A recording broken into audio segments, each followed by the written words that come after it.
It was one of those evenings where everything felt just right.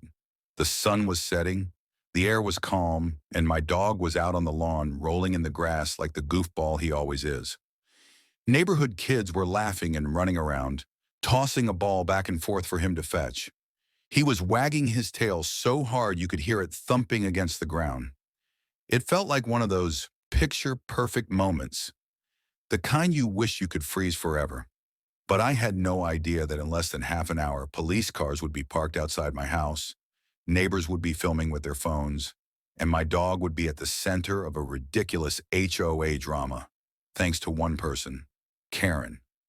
Now, this Karen wasn't just any neighbor. She was the self-proclaimed enforcer of the HOA. If your trash can was left out 10 minutes too long, she was there with a camera. If your Christmas lights didn't match her taste, she filed a complaint. If your lawn wasn't trimmed to her imaginary standard, she would send you threatening letters. And if you dared to argue, she'd scream about the rules. So when I moved in with my dog, I should have expected trouble. But honestly, I didn't think anyone could have a problem with him. He's a sweet, friendly Labrador retriever. He's registered, vaccinated, and perfectly legal according to HOA bylaws. But Karen didn't see a dog. She saw an opportunity to control. It started small. She would glare at us every time we walked by. She'd mutter under her breath when my dog sniffed near her yard, even though he never stepped on it. Then came the notes, angry scribbles taped to my door. Control your animal. He doesn't belong here. I ignored her at first.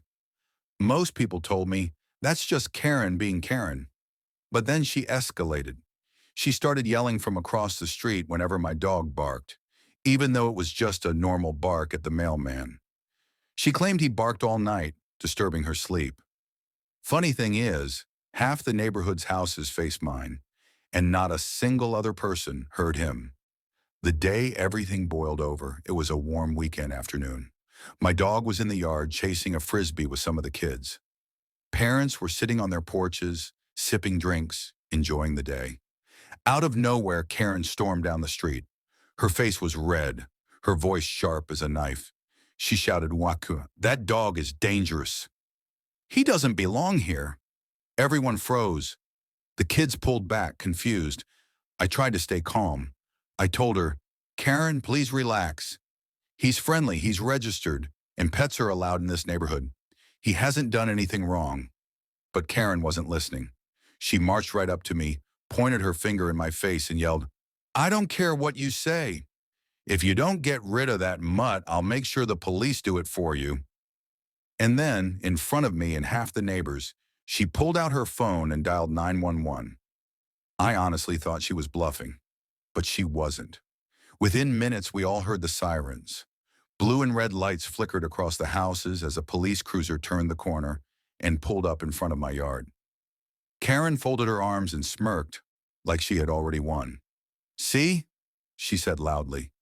"Now you're in real trouble." The officers got out of their car, calm and professional. My heart was pounding, but my dog, completely unaware of the drama, trotted up to them with his tail wagging. He sat politely and licked one officer's hand. The officer chuckled and looked at me. "This is the dangerous dog?" he asked. Karen jumped in, her voice shrill and shaky. "Yes, that animal is aggressive. He barks all day. He's disturbing the peace. He chases kids. He's a threat." She sounded desperate, almost hysterical. But here's the thing. Neighbors had had enough of her nonsense. One by one, they stepped forward. "That's not true," said one mom. "My kids play with this dog every day. He's gentle and sweet." Another neighbor added, "Karen, you're the only one who's ever complained. He doesn't bother anyone." People started nodding and chiming in, backing me up. The officers asked to see HOA documents. I brought out the papers, and there it was, in black and white.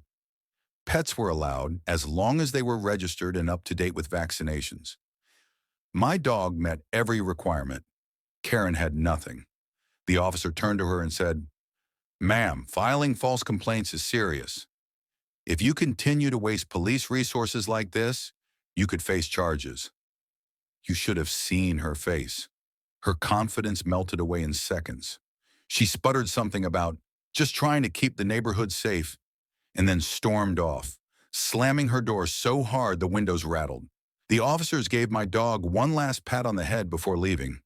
One of them even laughed and said, "Honestly, he's probably the nicest resident on this street." The whole crowd burst into laughter. That single line broke weeks of tension in the air. Parents smiled, kids relaxed, and the neighbors who had been standing quietly now felt free to speak up. For the first time in a long while, it felt like the community had chosen a side, and it wasn't Karen's. As the police car pulled away, the kids immediately ran back to my dog with frisbees and tennis balls in hand. They were giggling and shouting, calling his name like nothing had ever happened. The parents shook their heads, muttering things like, "Unbelievable. She really called the cops on a dog?" Some neighbors came up to me directly, patting me on the shoulder saying, "Don't let her get to you.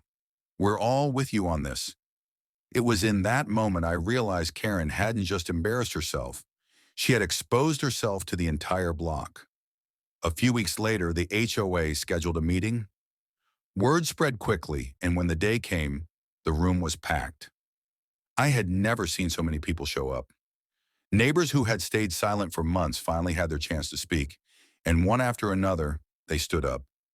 "Karen harassed me about my Christmas lights," one father said. "She threatened to fine me for having a flower pot on my porch," another neighbor added. "She yelled at my kids for riding their bikes," said a mother. It was like a floodgate had opened. Story after story poured out, each one painting a clearer picture. Karen wasn't protecting the neighborhood. She was bullying it. The board listened carefully, flipping through their notes, clearly overwhelmed by how many complaints they were hearing.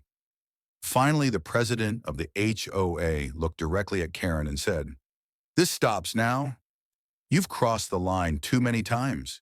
You are officially receiving a formal warning, and any further harassment will lead to disciplinary action." Karen sat there, arms crossed, her face pale and tight with anger. For once, she didn't have the loudest voice in the room. She had no choice but to sit in silence while her power slipped away. From that day forward, things changed. Karen still walked around the neighborhood, glaring, but her words carried no weight. People didn't take her seriously anymore. She had lost her authority and everyone knew it. Meanwhile, my dog, he became a legend. Kids brought him treats whenever they passed by. Neighbors stopped to pet him during their evening walks. Some even joked about putting his picture on the community newsletter as the official mascot. What Karen had tried to use as a weapon against me had turned into the very thing that united the neighborhood. And when I look back on it, the most shocking part wasn't that Karen called the cops on a harmless dog. It was how fast the truth came out when the community stood together. Karen thought flashing lights and uniforms would intimidate me. Instead, they shined a spotlight on her lies. She thought the neighbors would quietly agree with her.